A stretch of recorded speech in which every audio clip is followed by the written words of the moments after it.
अस्सलाम वालेकुम students, here is professor Mohammad Bakhtiar Kaki. तो आज हम एक नए टॉपिक पे बात करना चाह रहे हैं, ज़रा हट के रूटीन से। और ये मुझे स्टूडेंट की तरफ से सवाल आया था, एक बच्ची ने सवाल किया था, और ये खैर आम बात आपके मुशाहदे में होगी, लेकिन उससे पहले मैं आपको एक लतीफ़ा सुना देता हूँ कि घर में बूढ़ी अम्मा ये शिकायत कर रही थी कि उसको रात को नींद नहीं आती। बुज़ुर्गों के साथ अक्सर ऐसा हो जाता है। तो उसकी पोती ने यह बात कही थी कि अम्मा जी आप हमारे स्कूल में दाखिला ले लें, नींद नहीं आती, तो जब भी आप किताब पकड़ेंगी पढ़ने के लिए आपको नींद आ जाएगी। तो ये अक्सर स्टूडेंट्स का प्रॉब्लम है। स्टूडेंट्स कहते हैं, आपने भी इसको जज किया होगा कई मरतबा, कि जी जब भी किताब पढ़ते हैं पढ़ने के लिए नींद आना शुरू हो जाती है। तो सर हमें इसका कोई हल बता दें। तो अब ये वीडियो मैं एक स्टूडेंट की जो है ना वो स्पेशल फरमाइश पे बना रहा हूँ कि जी हमें इस बात का कोई हल बताएं कि जब हम किताब पढ़ते हैं नींद क्यों आती है। तो बेटे सबसे पहली बात इसमें यह है कि नींद आती क्यों है। ये अब मेडिकली तौर पे इस बात को ज़हन में रखना है कि जब आप इजी फील करते हैं, आपके जो असाब हैं, आपके पट्टे हैं, ये रिलैक्स फील करते हैं, आपको सुस्ती पड़ती है, तो आपको नींद आती है। लिहाजा अब आपने ये काम नहीं होने देने। जब ये काम नहीं होंगे तो बेटा आपको नींद नहीं आएगी। इसमें सबसे पहली बात जिसका आपने ख्याल रखना है, जब भी आपने पढ़ने के लिए बैठना है तो आपने वजू करके बैठना है।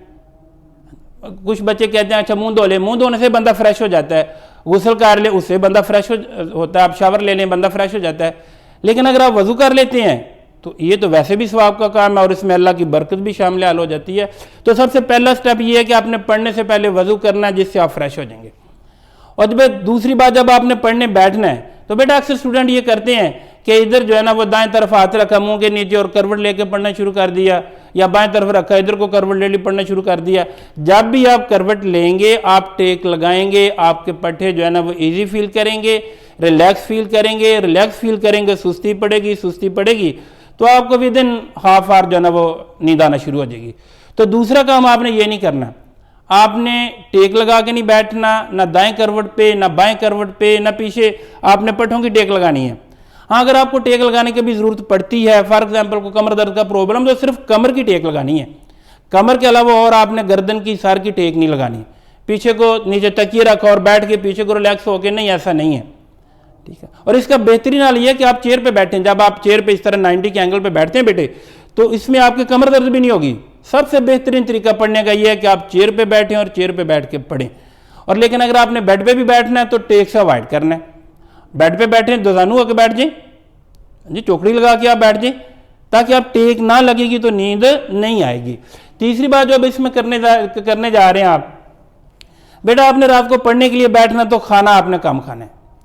जब बच्चे पेट भर के खाना खा लेते हैं, कोई भी आदमी पेट भर के खाना खा ले, तबीयत बोझल हो जाती है। जब तबीयत बोझल होती है, सुस्ती पड़ती है, उसे नींद आती है। तो जब आपका पढ़ने का प्रोग्राम है, बेटा खाना कम खाना है। और खाना तो वैसे भी इंसान को कम खाना चाहिए।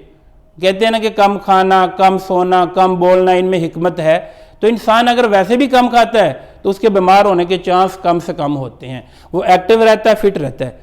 तो दूसरी बात जो आपको बताई जा रही है, तीसरी बात वो ये है कि आपने खाना कम खाना है और खाने में मीठी चीज़ें कम लेनी है, स्पेशली रात के खाने में जब आपने पढ़ने बैठना है। जब आप मीठी चीज़ें ज़्यादा लेते हैं तो ये आम एक्सपीरियंस की बात है कि आपको नींद ज़्यादा आती है। अब इससे अगला स्टेप आपने जो इसके लिए करना है, जिसको आपने अप्लाई करना है, जो मैं आपको टिप्स दे रहा हूँ उसमें नेक्स्ट आपने टिप जो है ना वो अप्लाई करना है, वो बेटी ये कि आपने अपनी एक डायरी पास रखनी है, एक नोटबुक पास रखें। अच्छा, आप जो मेन हेडिंग्स हैं उनको नोट करते रहें, साथ साथ डेट्स नोट करते रहें, मेन पॉइंट नोट करते रहें। उसमें उसके दो फायदे हैं।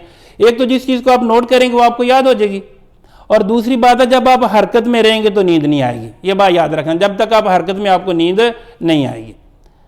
और इसमें जो लास्ट बात मैं आपको बताने जा रहा हूँ वो बेटी ये है कि आपने ऊंची आवाज़ से पढ़ना है। अच्छा, ऊंची आवाज़ से पढ़ने के भी दो फायदे हैं। जब आप ऊंची आवाज़ से पढ़ रहे हैं तो आपकी बॉडी हरकत में है, और जब तक हरकत में है, बरकत में है, तब तक नींद नहीं आएगी। हाँ जी। और जब आप ऊंची आवाज़ से पढ़ रहे होते हैं, ज़बान से भी आप याद कर रहे हैं और कान भी आपके सुन रहे हैं। दो तरह की एक्टिविटीज़ आपको सबको याद करवाने में इस वक्त बिजी है। यानी कानों की मदद से भी आप सुन रहे हैं, इससे भी आपको याद होगा, जिस तरह आप स्टोरी सुनते हैं आपको याद हो जाती है।